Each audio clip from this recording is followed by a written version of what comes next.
Welcome to the quarterly review. This is the November 2024 quarterly review.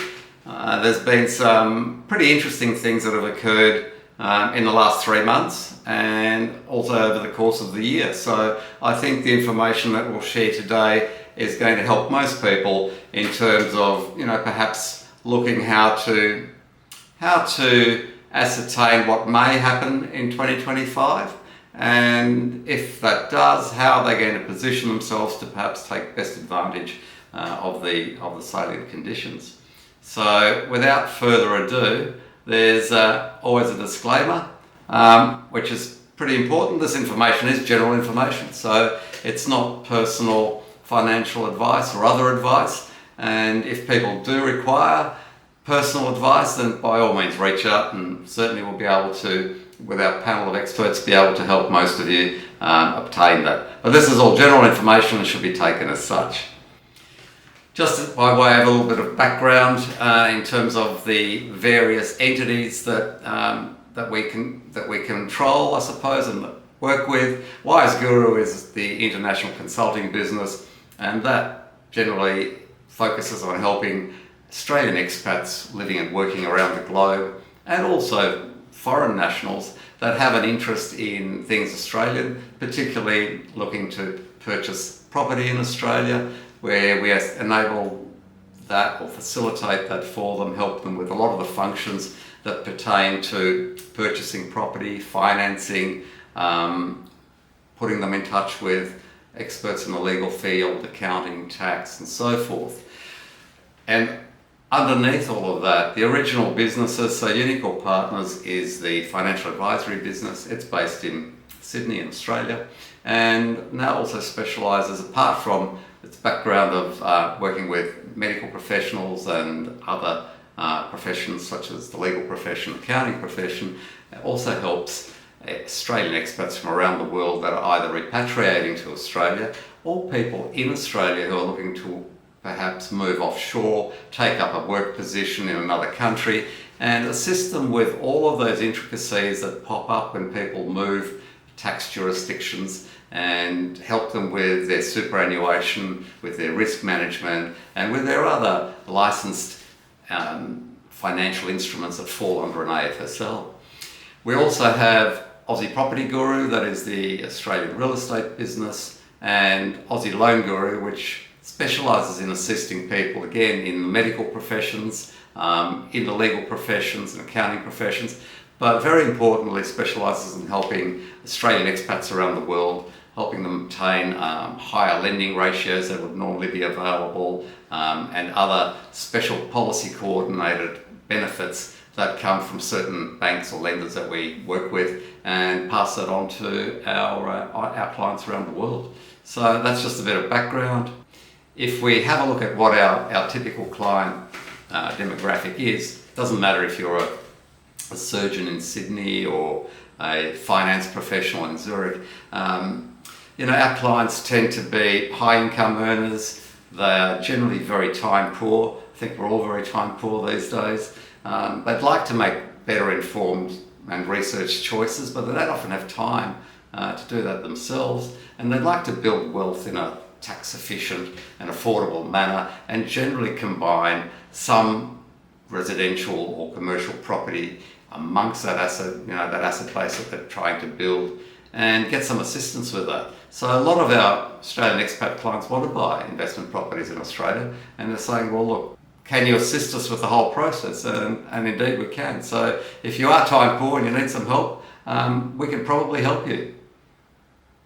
If we then go further, we provide a concierge service, which effectively is a bit of a hand-holding service, and it helps those people, particularly Australian expats, but also people within Australia who are very busy, and we help them in terms of profiling what might be a reasonable investment property for their particular needs, helping them in obtaining reports to show what the cost of acquisition may be and the ongoing costs of ownership, putting them in touch with the right legal professionals, tax and accounting professionals, quantity surveyors, a whole host of, I suppose, necessary components in a property purchase. and we charge 4,995 Singapore dollars for that service.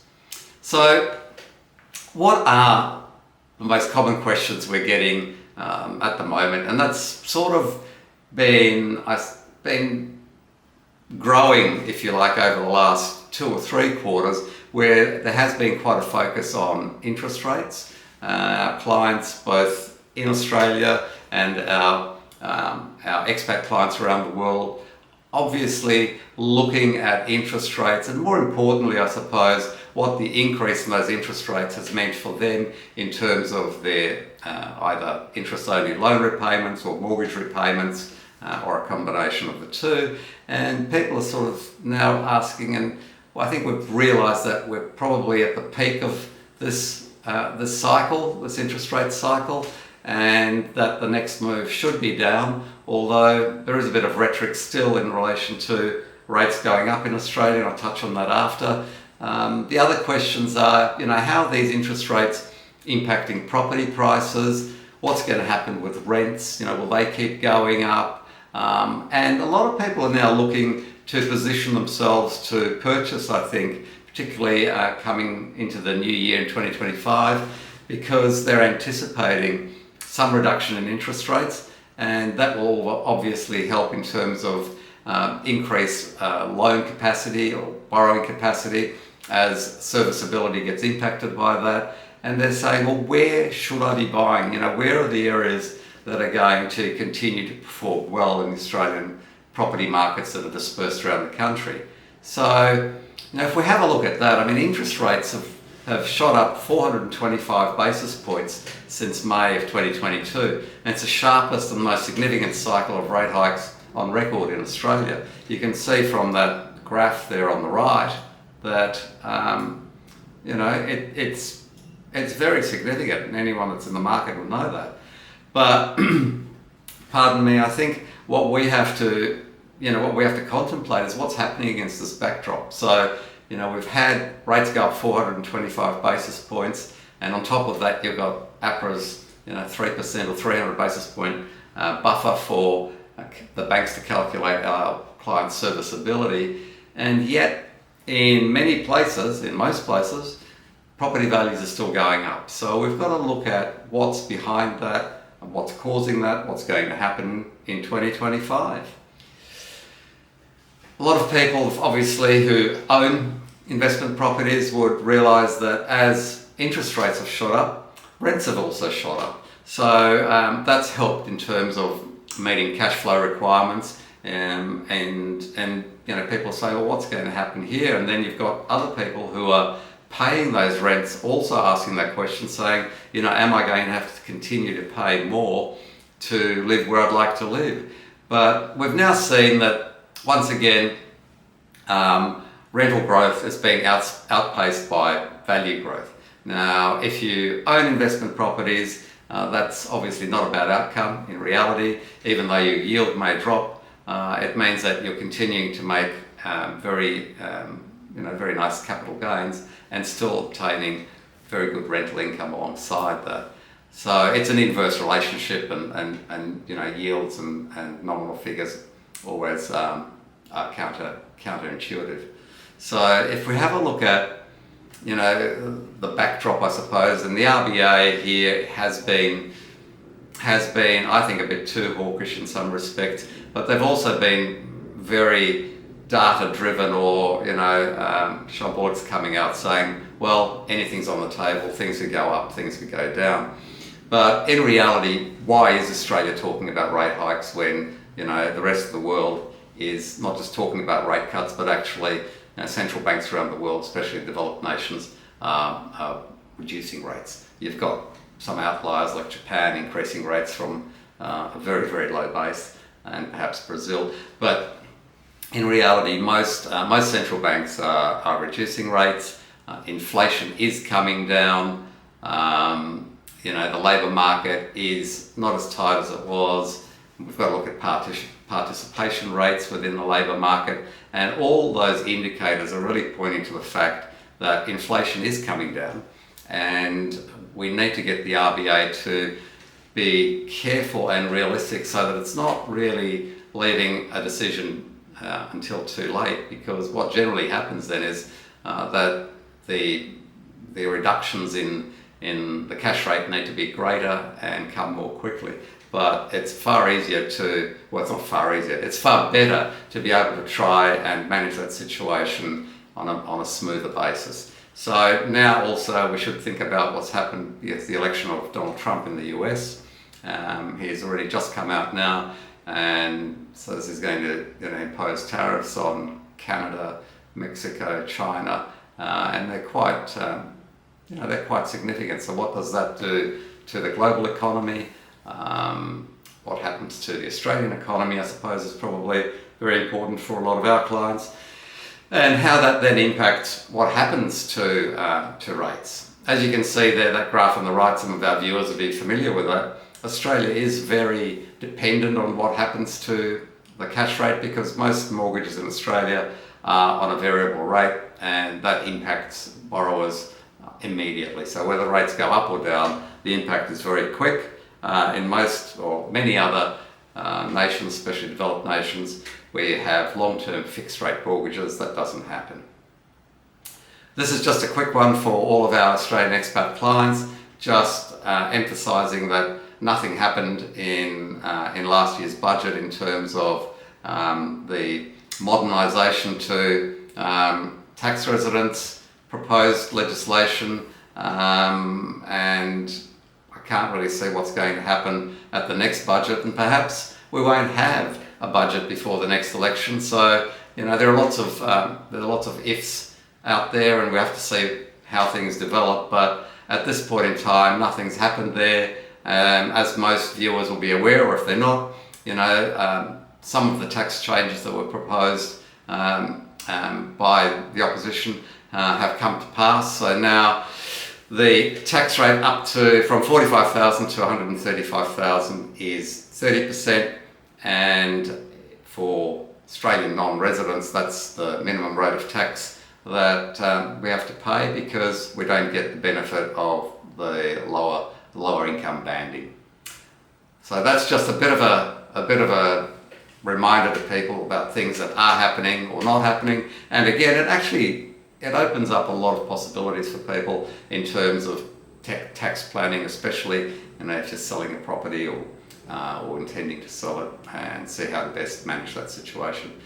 The really important thing, of course, is that Australia is such a large continent, such a large country, that research is essential, and it's very hard to do. So, what's the outlook now for next year? Well, we use a lot of the national research houses, but we also use the information from the ABS, the Australian Bureau of Statistics, and the population centres, CoreLogic, Oxford Economics, Urbis Resolution Research, and so on. But it's important to recognise that there are many sources of really great information these days, but to try and dissect that or to add it together and come up with a reasonable outcome, it's very difficult, and that requires even more time than just looking at the information. So 3.5 decades of doing that has helped us to achieve some degree of better outcome by being able to apply that experience to the data as it unfolds. Okay, well, very, very pertinent situation. What the RBA did just this month in November, kept the cash rate at 4.35%, and now there's diverging opinion by various economists in Australia, market commentators, in relation to what the RBA is going to do in delivering its first rate cut. And now some of the bank economists have actually pushed out their timing for the first rate cut to May of next year. I still think it could come earlier than that, which would be in February. But anyway, it's something to keep an eye on. At the end of the day, as most economists will probably agree, the terminal cash rate is still going to be at least 100 basis points below where it is now at the end of next year. So how that unfolds in terms of timing is probably less important than the outcome overall. So if we look at interest rates on, and this is, if you look at those numbers, 6.5% roughly, and that's for principal and interest repayments, because most lenders, most banks will charge more for interest only loans than for principal and interest loans, and they've remained fairly steady over the last, over the last 3 months, to be honest, and we're waiting for something to happen there. But what you see in the background is some of the banks have already had reasonably significant drops in their fixed rate loans, and I would think that's a precursor in relation to what's going to happen once the RBA starts to give some indication of what they're actually going to do, and probably make their first cut. That will be pretty important to make everyone realise that we're not, if you like, somehow removed from the rest of the world, and things will happen in Australia that are impacting other parts of the globe right now. So, you've got the Fed cutting, the ECB, Bank of England, etc. So people have asked this question: how can values continue to rise amid these current high interest rates? And the answers are actually pretty evident once you really dissect the data, and that is that wealthier buyers are coming into the marketplace. They already have higher deposits. Quite often it is actually due to people selling their homes. Now, they may have bought their house 30 or 40 years ago, and they may have paid $80,000 for it and sold it for $3.5 million or $4 million, depending on where it might be. So these people have a lot of cash, and they're actually looking to buy something, and they have money left over. So it's not a question of them having to go and borrow money from a bank. And you also then have the situation where people have had properties for quite a number of years, now sell them, they've built up quite a lot of equity within that. So when they buy another property, it may be of a lesser value, and again, they'd have a much higher deposit, so would need to borrow a lot less money. Then younger people obviously still looking to enter the market, trying to get assistance from family members. A lot of inheritance or inheritances are going to pass through the system in the next decade, and that's going to change the market once again. And then you've got people saying, well, look, I want to live somewhere that's got all the amenity within, perhaps 5 to 10 k's of a CBD. I want a whole lot of things, and I can't afford to buy the home that I want to live in. So I'm going to rent where I want to live, but I'm still going to enter the market and buy a property as an investment. So the rent vesting side of things has really become more important. More people, especially a lot of younger professionals, seeking to do that as a sort of great compromise between lifestyle and wealth accumulation. So lots of things happening that does explain what's happened, because as we can see, the median house price value has continued to rise, as has the median unit value, but the ability to purchase that if you're borrowing 80% of the funds, as is normal, has continued to decrease. So here are the latest forecasts from Westpac, and they just changed their mind actually last week in relation to the first rate cut not coming until May of next year. I still think it'll come potentially in February, so something to keep an eye on. The other thing to keep an eye on there for our Australian expat clients who are earning their incomes in foreign currencies, especially say if you're in the US, there's a pretty good situation at the moment where the Aussie dollar has really weakened. It's at about a 4-month low, and many of our expat clients in the US are looking at this as a great opportunity to utilise some of their funds to buy Australian assets effectively at a pretty good discount. So as we looked at originally, people asking what markets in Australia are going to continue to thrive and grow, and as we've always said, population growth is one of the key factors in determining what's going to happen to property prices in a market, because people want to live there or need to live there or both. So These are the latest figures and updated till the end of March. And as we can see there, overseas migration was up 1.8% on the previous year, and departures were down 2.8%. So it's really still playing out this situation of population growth. 12 months to the end of March, population growth in total is 2.3%, which is a very large number. So whilst I think, and the stats show that population growth, or the rate of population growth, has peaked, it's still growing at record numbers, and that's something we need to look at, especially when I'm sure most of our viewers would know that Australia is suffering from a chronic lack of new dwellings, of enough houses to accommodate everyone. So this slide is from the Australian Centre, or Government Centre for Population, and it looks at forecasts and projections in terms of where populations are going to grow around the country, and we'll then have a look at the numbers that are actually being fed through the system now. Western Australia's had the fastest rise in population, 3.3%. It was followed by Victoria at 2.8 and Queensland at 2.6. So these states are obviously then performing differently to some of the other states, and we'll go through that because the markets are very divergent within the country.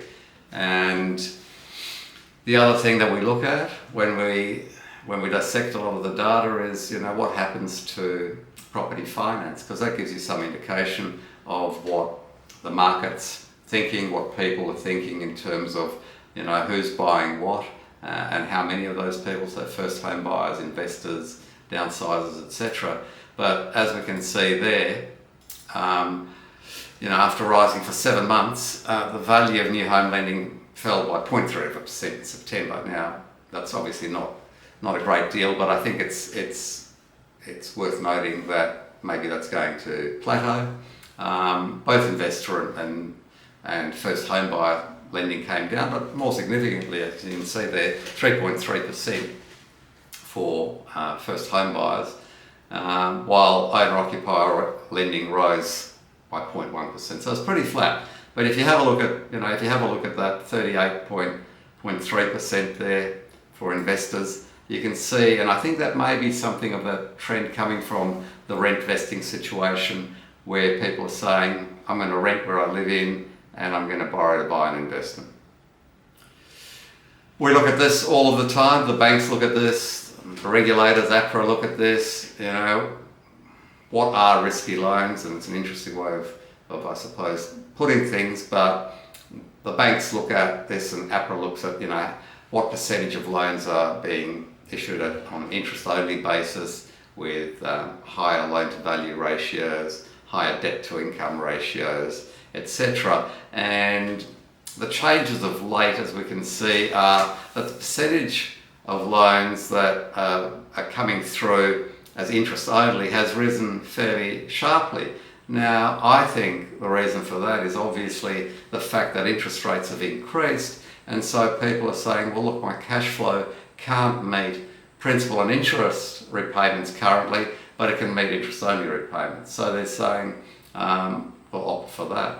And I can see that being, again, cyclical, and we'll see what happens with the interest rate cycle, but I don't think that's being driven simply by a better tax outcome in terms of people taking interest-only loans when they're buying investment properties because they're income producing and they want to claim those deductions. I think it's really about cash flow. So if we look at property as an asset class, it's a really important one. It's over $11 trillion in Australia now for residential property value. And something I point out to everyone is that, look, the outstanding debt against that is 2.3 trillion. So, people, our clients, and we have many of them that have fairly substantial mortgages, and they think that everyone is in that same position. Ask the question, how are people coping with this? But as we can see when you look at those numbers, in reality, only about a third of people in Australia actually have a mortgage. So that's why monetary policy is such a such a blunt instrument, I suppose. It certainly only impacts a portion of people, of the economy, and probably has the inverse impact on say, a third of the people that have cash on deposit. So very difficult for the RBA to manage how things happen, but I think it's really important that they're cognizant of this, and really that much of the problem, I think, rests with the government, with fiscal policy, with government spending that's really poorly thought out.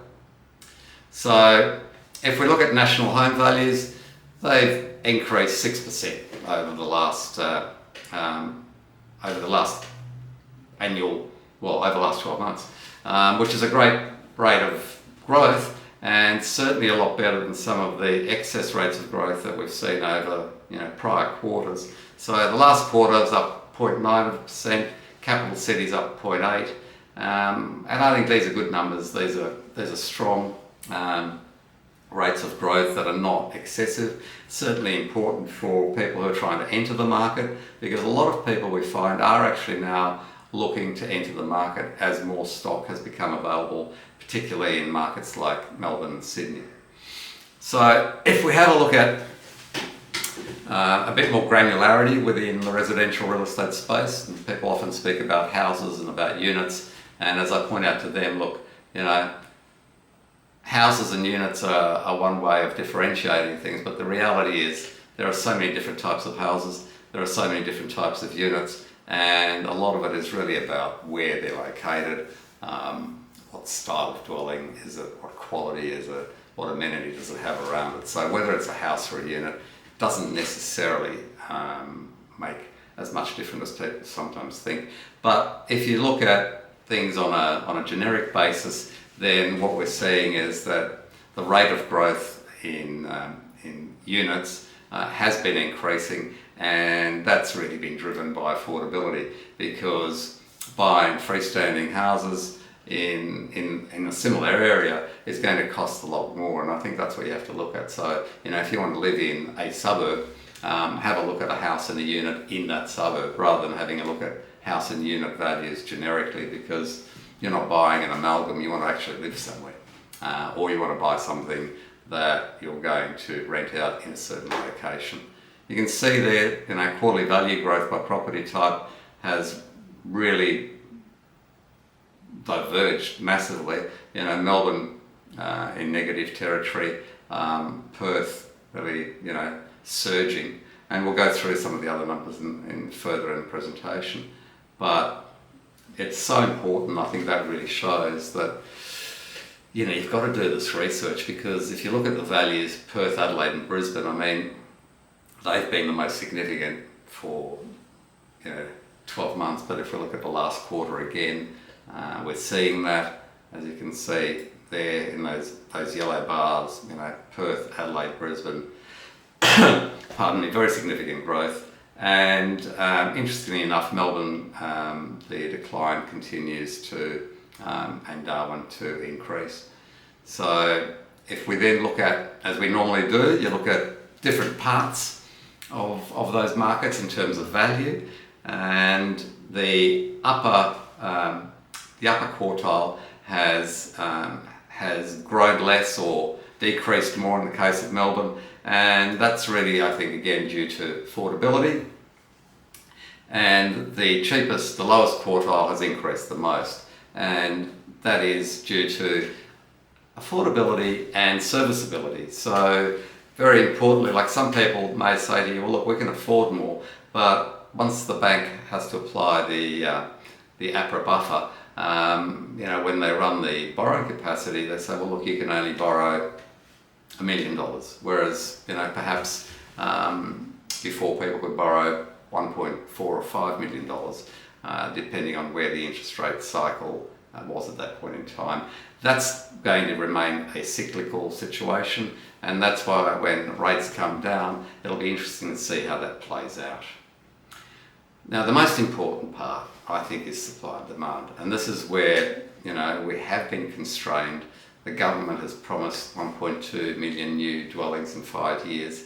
Everyone in the industry and everywhere else has said, look, that's not going to happen.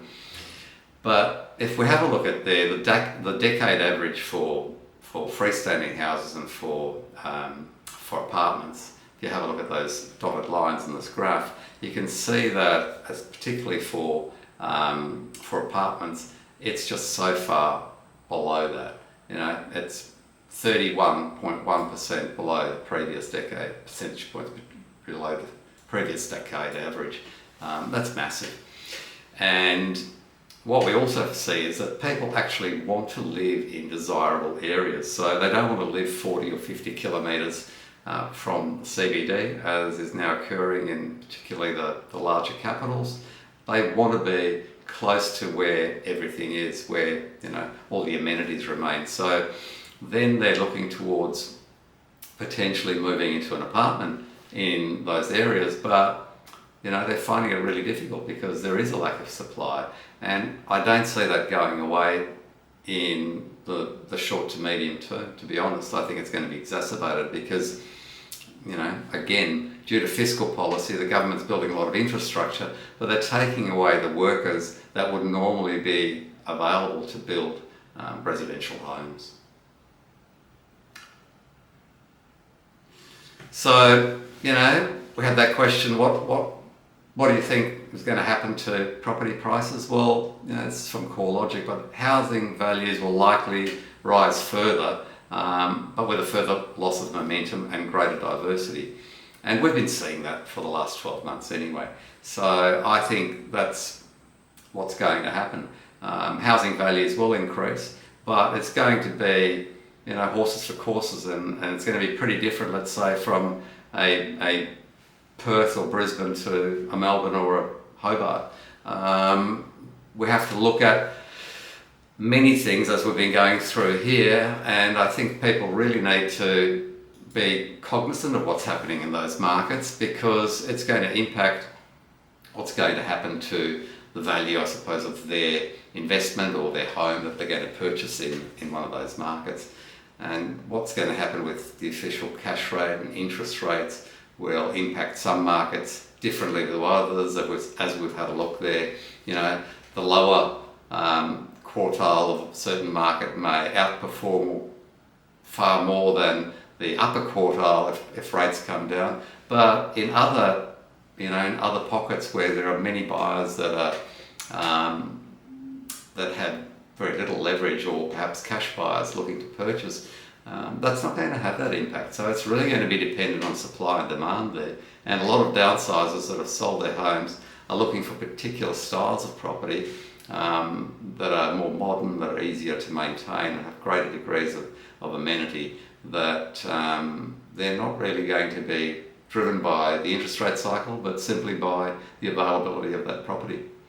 So what's going to happen in the rental market? That was the other question. Are rents going to continue to rise? Well, again, I think a little bit like population growth. I think in nominal terms, rents have probably, peaking for this current cycle, and value starting to grow. So yields are coming down in a lot of markets, but the rents aren't elastic. So you've had a pretty strong increase over the last 2 years in many rental markets around Australia, and they're not going to retrace. So I think you'll see further increases in some markets, again due to lack of supply, but the elasticity, I think, will prove that rents, once they go up, will tend to remain closer to that level, to that last peak, and not go back to the last trough.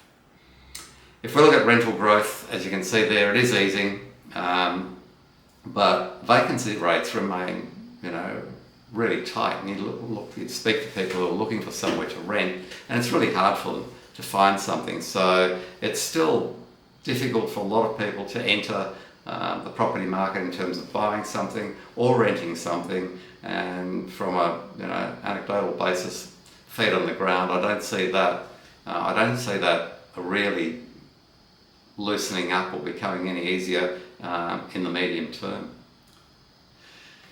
As you can see there on the right hand side, the change in rental rates has peaked and has come down.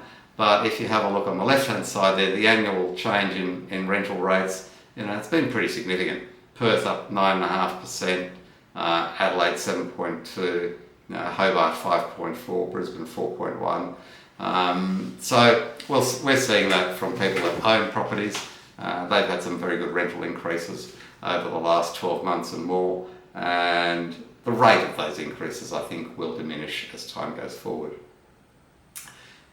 As you look at that, gross rental yields on a national basis have stabilised, and as the graph on the right shows, they've been stable for a number of months at around that sort of 3.7%, and that's the Australian average.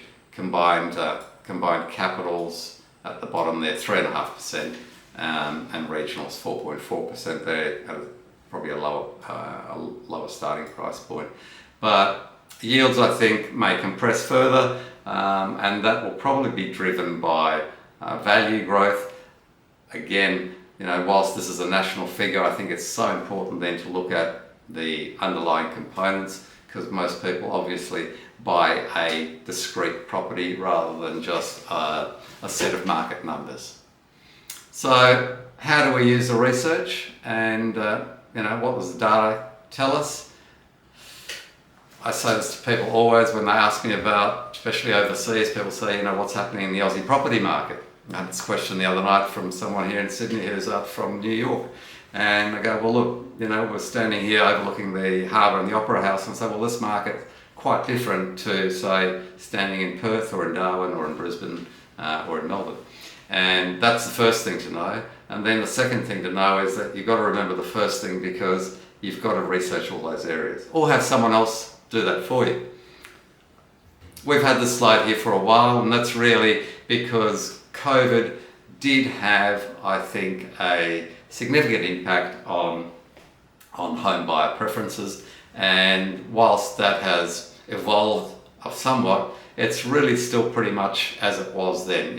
People are really looking to buy something to live in that has that sort of other space, that home office or multi-purpose room that they can utilise when they're working from home, because many employers obviously still allow their staff to work from home on a hybrid basis. People still like larger living spaces. They like suburban living or closer living more so now than they did just after COVID. But I guess the sort of love affair with regional living has really waned over the last couple of years post-COVID. So, and inner city living has probably, on the other side of the bell curve with that, improved in the last couple of years, or increased, because people have gone back to saying, well, look, I want to be closer to areas that I have to work in or want to go out in and spend less time travelling. If you have a look at this graph, I've showed it before, it's housing price performance during tightening cycles over history, and it has been very mixed, as we can see, and the current cycle is no different, where we've seen the sharpest tightening cycle on record, and prices have continued to grow. So let's have a look at this one, because I think it's pretty important. As I say to people, property is not a trading investment or a short-term speculative investment item. It should be something that you purchase for the long term. So what house prices did 1 year after the last rate hike, or 2 years after the last rate hike, may not be as important as what it did 5 or 10 years thereafter. But if you have a look, and most of those tightening cycles that we've had, 2009, 2002, 99, 94, that last column on the right is what I think is really important, and that's what's happened to asset prices over that time. So with the current cycle, we'll add that data to this once it's over and done. If we look at turnover, it's something that's very important, and turnover is driven obviously by supply. So how many listings, how many properties are on the market will tend to dictate how many properties get sold in a balanced market, especially. So over the quarter, sales activity was about 0.5%, a bit more than 0.5% above the average for this time of year. And if we look at the number of sales nationally, 522,000 over the course of the year. So, this is the 5-year average here, that line. Monthly sales volume is looking to be average, and 6 monthly is above average. But if you have a look at, what's going to happen in Australia, I think you've got to, for 2025, you've really got to break that down into the different regions. And we're seeing, particularly in Melbourne and in Sydney, more stock having come to the market over the last quarter. That stock's being taken up more rapidly in the Sydney market than in Melbourne, and that's also then driven what's happened to pricing in those markets, where Melbourne has decreased further, whereas Sydney hasn't. If we look at property investment, we tell clients it's as easy as pie, which is really population growth, infrastructure growth, and employment growth. And if you have those three key fundamental factors in place when you're going to buy something as an investment, you're obviously going to be far better off than if you just choose something on its perhaps cosmetic merits. So let's look at some of the markets. And Sydney, New South Wales, always still the most diversified and strongest economy in the country, but downside risks have, been the highest in this market, but have been for many quarters due to affordability, and it hasn't really impacted the rate of price growth. It's starting now to show an impact, especially in the upper quartile, but the demand for quality property continues to remain pretty robust. And when we speak to agents in the various markets in Sydney, they're still seeing a good number of transactions, or an increasing number of transactions. Properties are being left on the market by a number of days longer than they were last quarter, but that hasn't been so significant. But quarterly house price growth is slowing, as it is in many other markets. Immigration, as we'll see, so population growth still remains the strongest in the Sydney market. So that's what's happened. October, as you can see, values were down 0.1%, so pretty static. The quarter values were up 0.1%, so fairly static. And over the last year, values were up 3.7%. If you look at Melbourne, that's been an interesting market. Rental affordability remains one of the best in capital city markets. Immigration has boosted population growth there. A lot of that, I think, has been international students. Now, that may be at risk with the government saying they're going to put caps on students and other legislative changes that have been mooted. But let's wait and see what happens. And quarterly price growth has being negative, and it's trending lower at the moment. So here it is there, October down 0.2%, but over the quarter down 0.8% and down 1.9% for the last 12 months.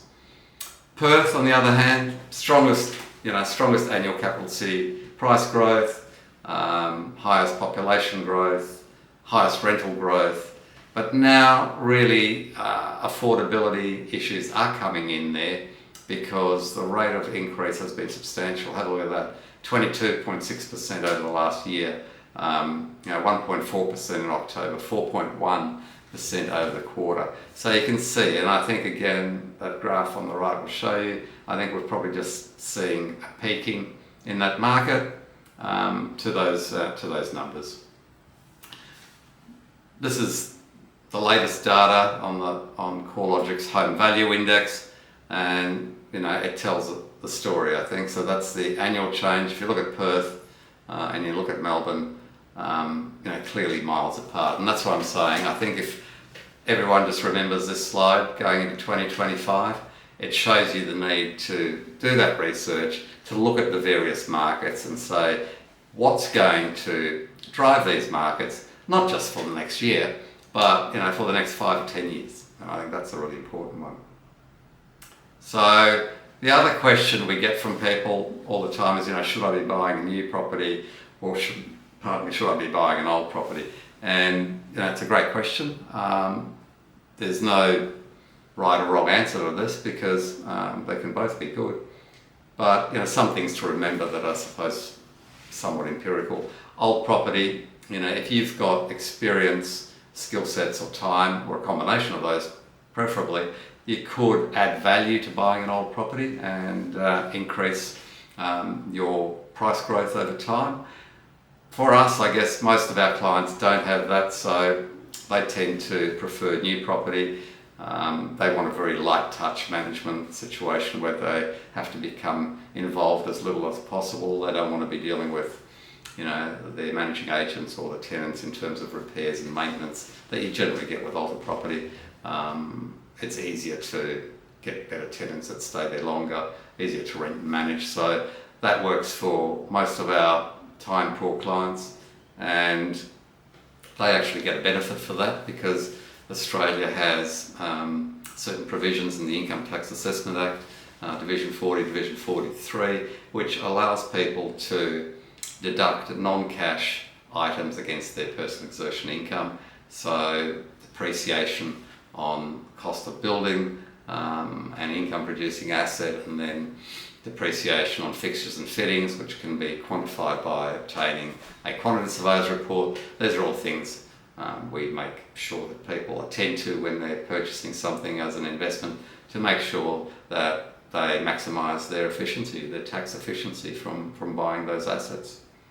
Now, the data has been telling us this for some time, and some of our longer term viewers will know this, but it's still, this should be really, the data still tells us this region deserves investor focus, and that region is southeast Queensland.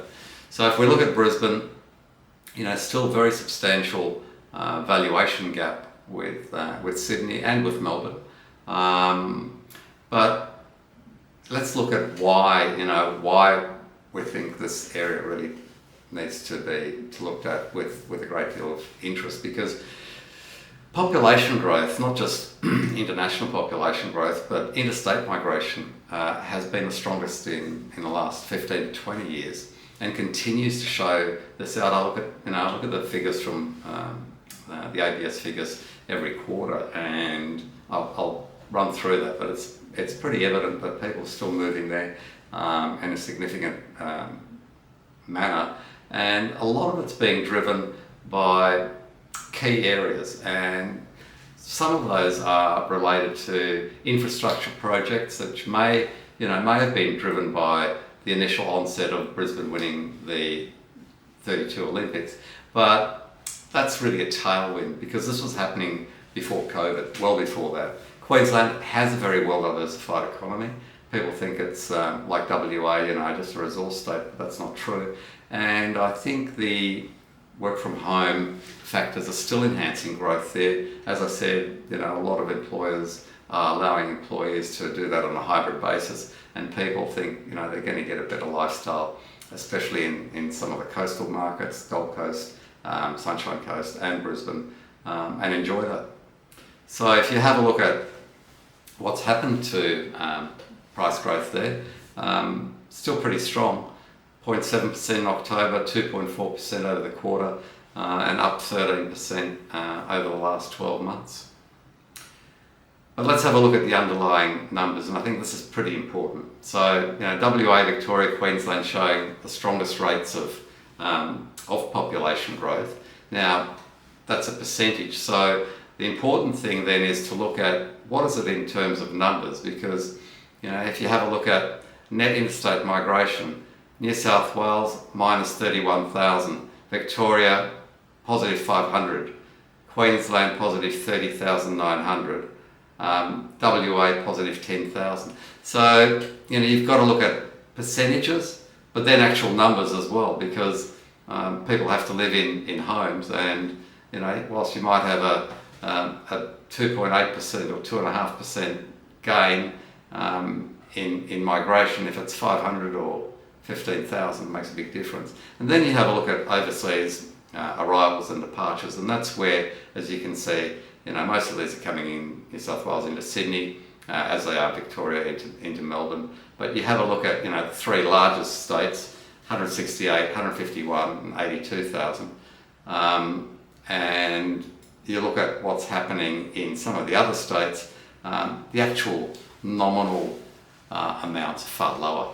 So percentages are important, but you've got to look at the number of people that are moving into those locations, both from overseas and in Australia, because it's such a large country, from interstate. On a graphical basis, it shows things very clearly. If you look at the components of annual population growth, you can see New South Wales has had that very significant net interstate migration decrease, and that's been picked up pretty largely by Queensland. New South Wales and Victoria still have far and away the highest number of net overseas immigrants. So it's important, and it's also really important to recognise that overseas migration has different needs than interstate migration, because you find when people move interstate, they either have been Australians all their lives, or they've lived in Australia for a longer period of time, and they're going to buy something when they move to the new location. Whereas if people have come here from somewhere as an international migrant, they're generally going to rent something for the first number of years to see where they're going to want to actually settle and buy something. So it'll have really different impacts on rental markets, on price growth and capital values of certain dwellings in these markets, because again, you're looking at how many of these people want what. They don't all want the same thing, and that's what people don't realise. They can look at a graph or look at a percentage and go, wow, this is pretty exciting, but you've got to then break that down and say, how could that potentially impact me? How can I make a good informed decision where I expect to get above an average outcome? So if we have a look at this, Brisbane is projected to continue to attract the highest level of interstate migration of any capital city, and that's going forward quite a period of time. We follow up the figures, as I said, from the ABS on a quarterly basis, and that certainly, as most people that know us will have seen over the last 6 or 8 quarters, just continues to show that is the case. This is the other important area, and this is based on the Brisbane market, but the supply and demand situation is so crucial, and as we can see there, the average annual demand pre-COVID was 7,500 dwellings within 5Ks of the CBD, and the market hasn't produced that since 2017, and it's looking pretty tight going forward. If we look at this, there's been a bit of a spike this year where Queen's Wharf, so the casino project, added about 2,100 apartments to supply in those regions. But as we can see, that undersupply is set to continue and be exacerbated over the next number of years. We can't see how supply is going to improve until costs change, and that's building costs. So you've got not just interest rates being a factor there, you've got government fiscal policy where they're taking up a lot of the trades that would normally be used in residential construction. Those trades are being paid more to do government work, and so it's more expensive and more difficult to build more homes for people to live in, unfortunately. I've mentioned the Olympics, and I think, look, they're a great tailwind, no doubt. Lots of infrastructure's being built around Brisbane and southeast Queensland to accommodate that, but that's going to go on for the next number of years and be a tailwind. So just a quick What 2032 will Bit of do to information, enliven our city. The latest look at what could be Brisbane's Olympic Park in 2032. A floating pool in the Brisbane River, South Bank's Arbour Walk extending from the Gabba through to the city, urban rainforests lining the water, with public transport and green bridges connecting venues like Suncorp Stadium to Brisbane Arena at Roma Street, the Brisbane Convention and Exhibition Centre through to the Gabba. A lot of this infrastructure is actually coming to pass now, where the first stage of the new casino has been opened. Pardon me. Cross River Rail work on that's continuing to go on at a fast pace. A lot of this is actually being built as we speak, as we do these quarterly reviews, and it's leading to a pretty vibrant city where you're seeing now a lot of F&B and hospitality venues that were in Melbourne, let's say, and Sydney, opening in Brisbane, and it's becoming a whole different city to what it was 5, 10 and 20 years ago. So what's the value proposition? How can we add value? And I think it's helping people not make those usual mistakes which buyers often do, and that's buying into a strong market when it's peaking rather than where it's going to be a strong market in the future or of the future or both. There's no lack of information or research available.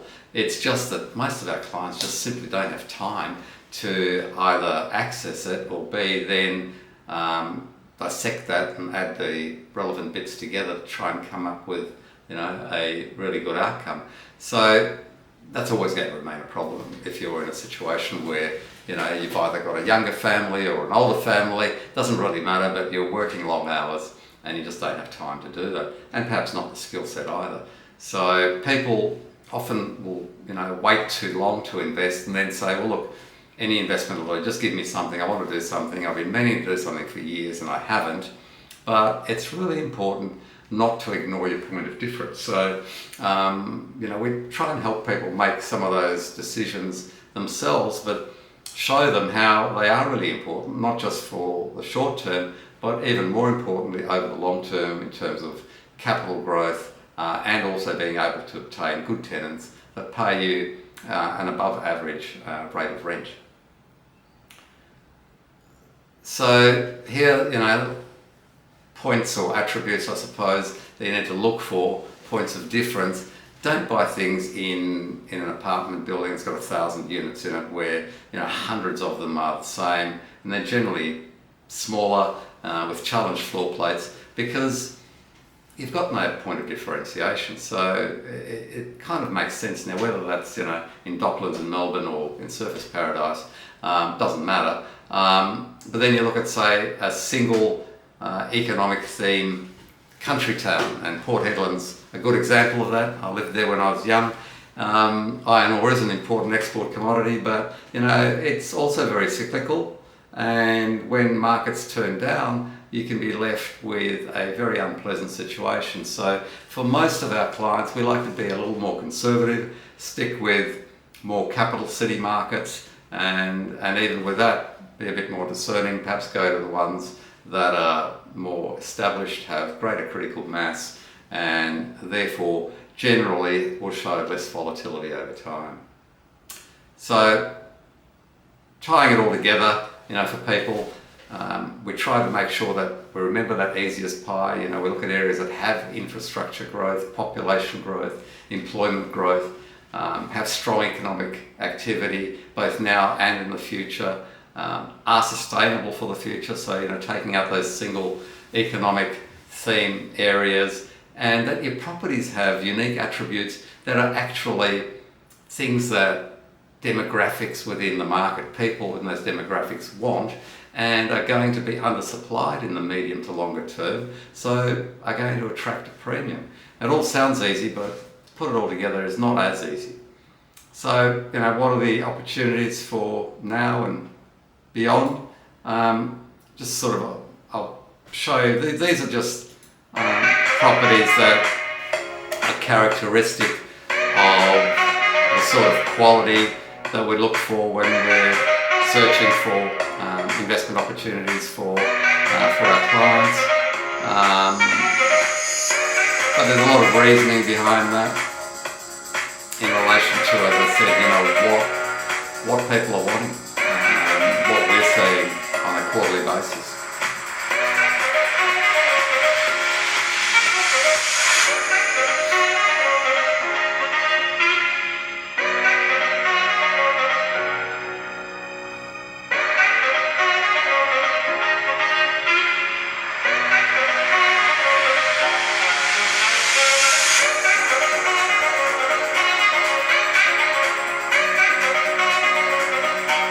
We've in fact seen some of the biggest price growth in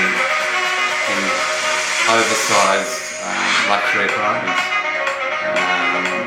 It's something that's in short supply and seems to be very high demand.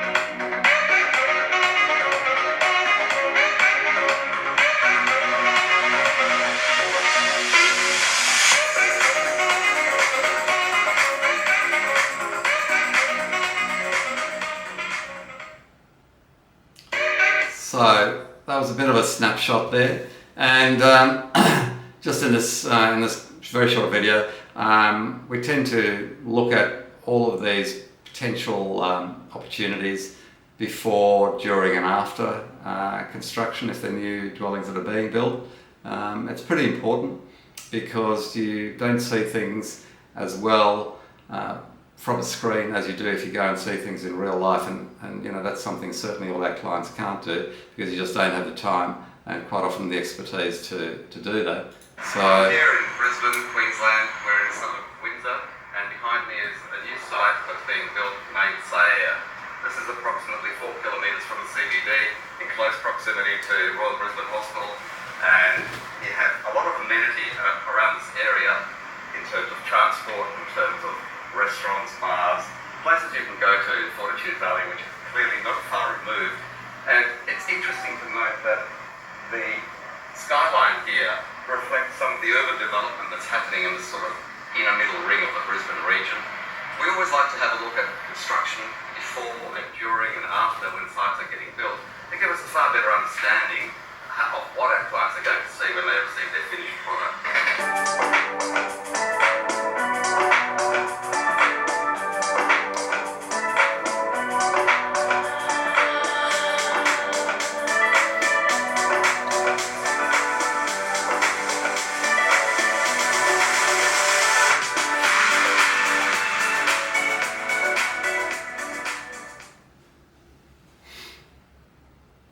So it's interesting in terms of looking at that and just looking at renders of properties and then the finished result, and it's also very gratifying obviously to see those finished results come in and look just like the render that you first looked at. That's something we find really important because it doesn't happen with most builders that we know. So look, this is important. We look at clearly the numbers, and this is sort of the cost of acquisition of a typical investment property and the ongoing cost of ownership within that first year. Who pays for what? This is for an Australian tax resident, and as we can see there, if you're buying a new property, there is a substantial contribution from the ATO in assisting you to pay for that asset that you're buying. If you're a non-resident for tax purposes, you would have to save up those excess tax credits to utilise either if you're going to sell the property or once you might come back to Australia and offset that against your personal exertion income at that point in time. It's a great way of cushioning a return to Australia if you're working overseas in a low tax environment. So this is a typical property investment analysis report, and where we go through that, but you go through, you know, also the longer term costs of ownership and benefits due to capital growth and income growth. But as we can see here on a cash flow basis, that costs $388 a week, whereas if you look at someone who's an Australian tax resident, you know, actually costs them negative $12 a week for the same situation. And if people want to know more about that, clearly it's dependent on their personal situation. We can help explain that and show them how to utilise those benefits both in a here and now situation, to make sure that they don't need to pay tax from the beginning if they structure things correctly on income that they're deriving, and also for the longer term. So this is more, what do you do, what do non-residents do without sufficient Australian taxable income? So generally speaking, that's rental income for most non-residents Australians, to spend their tax savings when they either repatriate or sell. So to offset capital gains tax when they sell an investment property for a gain, or as I say, if they want to continue to keep those assets and potentially grow them further, use those tax savings they've accrued against their income. We find people really benefit from that and enjoy that. So to sort of tidy up, I suppose, this is something that I bring up in quarterly reviews, but also with our clients all the time, and that's to say that property, real estate is really an investment and shouldn't be form part of your speculative investing outcomes, I suppose. And some people don't speculate, but a lot of them try to. So don't use property for that, because the cost of transacting real estate is generally high. You can't sell a piece of it. So if you've got a 3-bedroom house or apartment, you can't sell 1 bedroom. So it's important to, I guess, do the work up front, buy quality assets and keep them for the long term. And as you can see here, most people will tend to sell something sort of 4 to 8 years holding time, greatest number. But in reality, if you chose the right asset and it's giving you good income and you don't have to sell something, you'd be far better off keeping that, as you can see here, 20 to 26 years plus, because that's when you're going to get the greatest value growth over time. And if you buy the right asset, it doesn't have to then also get hit with ongoing costs of repairs and maintenance that keep increasing if you're buying the wrong old asset to start with. So lots of good things to think about there in terms of differentiating between investing and speculating, and I think really important for everyone out there, whether they're early on starting their investing career or their investing program into property or any other investment, or if they're already well and truly on their way, but it's still looking to maximize short-term gain, which quite often can be very tax inefficient. So it's something that's really worth examining, having someone sit down with you and look at what really drives what you want to achieve. So that's something we can help with anyway. What's our difference? Well, we've helped a lot of people over 3.5 decades, in terms of assisting them with their wealth creation, wealth accumulation, general planning, if you like. And now it's very, very much a case of we are in a very good place to assist Australian expats all around the world, having lived and being expats ourselves, to try and overcome some of the obstacles, some of the roadblocks that exist to effective property investing in Australia if you're living thousands of kilometres away. And that's really been built on the back of trying to help people within Australia who were, as I say, whether it's the medical profession, legal profession, etc., who are really, really busy and just can't spend all that time doing things properly. They recognise that they want to do things properly, they want to make well-informed choices, and they want somebody to help them that shows that this works on a transparent basis and can continue for the longer term. So that's how we try and help people. As I say, you can utilise services that are provided by one of the entities. You might need a loan, you might need a higher lending value, you don't want to pay mortgage insurance. All of those things are important, or you might want a hand with an overall situation, and we can accommodate both, or any sort of portion of that. So what are the next steps? Well, it's clearly very important to look at people's individual situations. So if somebody is looking for assistance, it's part of the process that we look at their situation first see if we can help them, and if we can help them, how we can do so, and then look at what parts of assistance they would like. If it is the concierge service, then we can provide that. If it isn't, then we can look at doing or giving assistance in certain specific and limited areas. And on an ongoing basis, we're always there, so people can contact us if they need, guidance, informational help in any number of matters. And we have a range of panel experts we can refer them to for matters such as specific tax matters, guidance in various jurisdictions, and anything else really that crops up. We can generally assist people with, or show them where they can obtain that help from. So thank you very much to everyone for being part of this November review, and I hope that 2025 brings you some great outcomes. Wish you all the best in terms of Australian property investments and all of your investments in general, but maintaining health and happiness is the greatest thing. So Merry Christmas to everyone. I look forward to seeing you in 2025, and please, if you have any questions in particular that impact your own personal situation, then reach out, email us or call us, and we'll organise to respond to you very promptly. You'll be sent a questionnaire after this event, so if you want to complete that and send it back, we'll make sure that we organise a Zoom meeting for you to suit your schedule. Once again, all the very best. See you next year. I'm Andrew Ortega.